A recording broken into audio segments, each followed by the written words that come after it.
they believe that there is going to be a millennial kingdom, that Jesus is going to come back and he's going to rule the world for 1,000 years after that.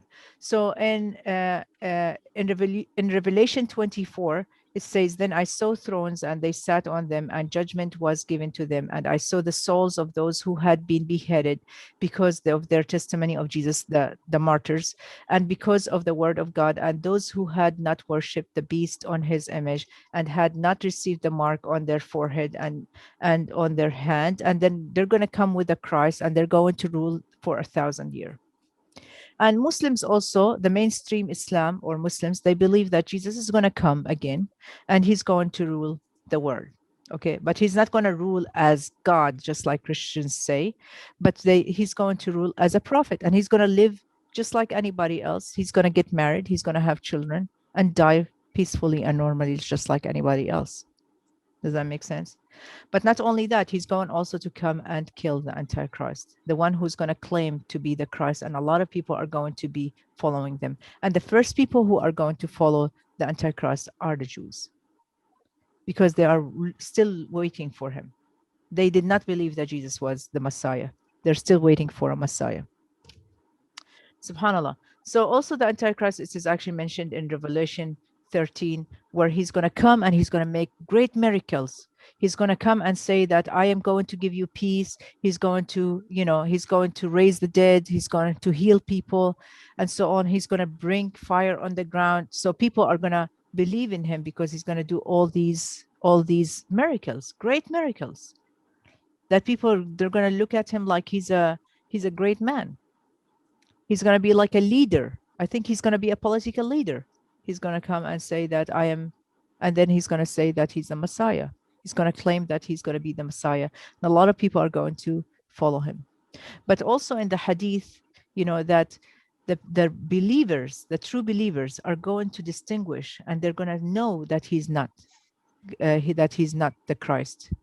They're going to know that he's the Antichrist, because on his forehead is going to be written Kafara, 3 letters. That means disbeliever, the Antichrist.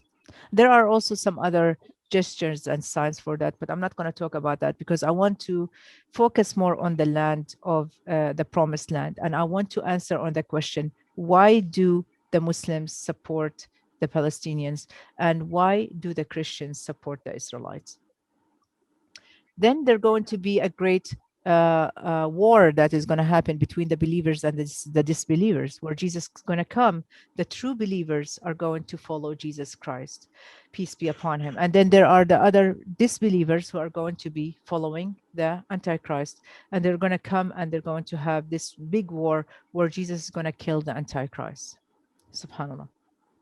And that's actually according to the Bible. It is not according to any hadith or any, to any things like that. I'm going to talk about it a little bit more about what Muslims actually believe.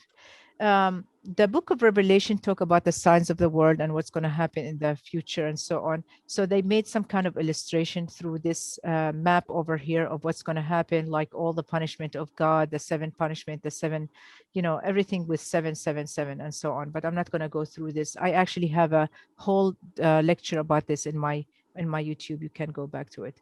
But now let's go and talk about the second coming of Jesus. Why is it so important? Why is it so related to also the promised land?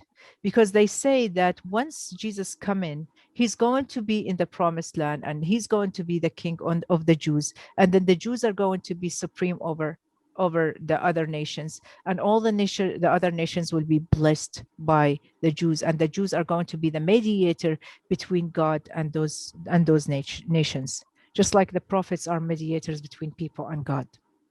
So that's what they believe. Here is the thing that one of the things that shows you that the Bible or the New Testament is actually corrupted and it is altered, that we will see differences between the different gospels. The first one in Mark 9, which was the first gospel that it was written in the 2nd century or at the end of the 1st century, saying that Jesus is going to come before 50 years, like within the first 50 years of what is happening in the what happens. So for example, it says in Mark 9, he says that Jesus say, truly I say to you, there are some of those who are standing here who will not taste the death until they see the kingdom after it has come with power. That means that, salam alaikum, please come in.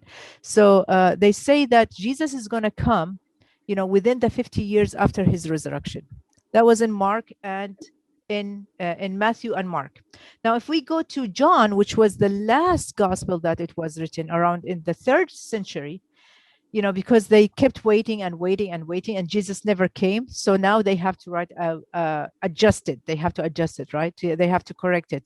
So now they say that, oh, we're not going to do, no, Jesus is not going to come in the first 50 years, or he's going to come later on. And there are going to be some signs before he's going to come. There is the major signs and there is the minor signs and so on. So because he says in John 3:3-5 that, that behold, the hour is going to come and no one knows the hour, not even me, except my Father. That's what Jesus says, subhanallah. So you will see that there is some kind of corruption here and some kind of discrepancy in the Gospels.